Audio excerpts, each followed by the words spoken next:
Hey everyone, welcome back to the channel.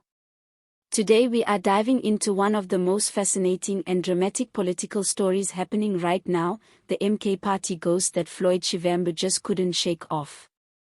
This is not just politics as usual, this is a story full of twists, tensions, and behind-the-scenes drama that feels almost like a political thriller. So grab your popcorn, because we are going to unpack everything and you won't want to miss a single detail. And before we get into it, if you are new here, hit that subscribe button right now and turn on the notification bell so you never miss a single update on South Africa's biggest political stories. Trust me, you're going to want to stay tuned for this one. So, let's talk about Floyd Shivambu and what's been happening with the MK party. For weeks now, whispers have been flying around that Shivambu has been struggling to completely separate himself from the MK party, its ideology, and even its internal factional fights. Every time it looks like he has moved on, something happens that drags him right back into the MK party drama. It's almost as if the MK party ghosts are following him, haunting his every political move, and this is making headlines because Shivambu is no small player. He is one of the most influential political figures in the country.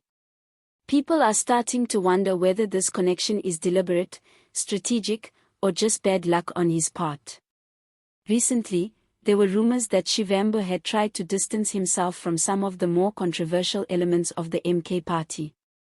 But just when he thought he had closed that chapter, boom, another MK party scandal explodes, and somehow his name comes up in conversations, in interviews, and even in parliament. It's almost like the MK party drama is magnetically drawn to him. This is creating speculation that maybe Shivambu has deeper ties to MK party leadership than he lets on, or that there are people inside the MK party who just won't let him go. And if that's the case, the question becomes, why? Why is it so hard for Shivambu to break free from these ghosts? Some insiders say Shivambu is too politically sharp not to know what he's doing. They argue that he may be intentionally keeping a foot in the MK party door because he understands how powerful that movement has become, especially in KwaZulu-Natal and in the national conversation. The MK party is shaking up politics, winning by-elections, and challenging old political players. Maybe Shivambu is simply playing smart politics, staying close enough to influence the direction of MK without committing himself fully. But others argue that this strategy could backfire. Being associated with MK party factions also means inheriting their controversies, their fights, and their bad press. And that is exactly what seems to be happening right now. The MK party ghosts are hurting Shivambu's image at a time when he is trying to look like a national statesman. It doesn't help that social media has exploded with memes, jokes, and commentary about Shivambu's haunting. People are posting clips of his speeches next to MK party rallies, drawing comparisons and pointing out moments where he seems to be defending or aligning with their rhetoric. Even though Shivambu himself has not officially joined the MK party, the public perception is starting to blur the line between where he stands and where the MK party stands. And in politics, perception is everything. If voters start to believe that Shivambu is secretly Team MK, that could shape the next elections in ways nobody is fully prepared for. What's also fascinating is how the MK party itself seems to be enjoying this drama. Some MK leaders have been throwing subtle shade, posting cryptic messages that suggest they welcome Shivambu's return, even if it's just in the form of public attention.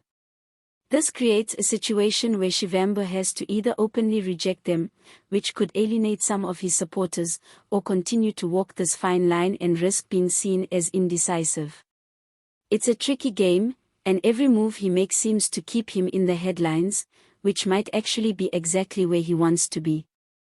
After all, politics is also about visibility, and right now, everyone is talking about him. This whole situation shows just how dramatic South African politics has become. It's no longer just about parties and policies, it's about personalities, alliances, and battles for influence that play out in real time on social media and in the press. And Shivambu is right in the middle of it, whether he likes it or not. The MK party ghosts are not going away anytime soon, and if anything, they might be getting louder as we head closer to the next election season. The question is, will Shivambu finally shake them off, or will he eventually embrace them and step fully into the MK party circle? Whatever happens next, you can be sure it's going to be dramatic, entertaining, and full of surprises, and we will be right here breaking it all down for you. So if you haven't subscribed yet, what are you waiting for? Hit that subscribe button right now, smash the like button if you enjoy these deep dives into South African politics, and share this video with your friends so they can join the conversation. This is one story that is far from over, and trust me, the next chapter is going to be explosive. So what do you think? Is Shivambu secretly aligned with the MK party, or is he just being haunted by their drama without wanting to be part of it? Drop your thoughts in the comments because we love hearing what you have to say. And don't forget, we will be back soon with even more updates on this developing story. Stay tuned, because this one is getting hotter by the day.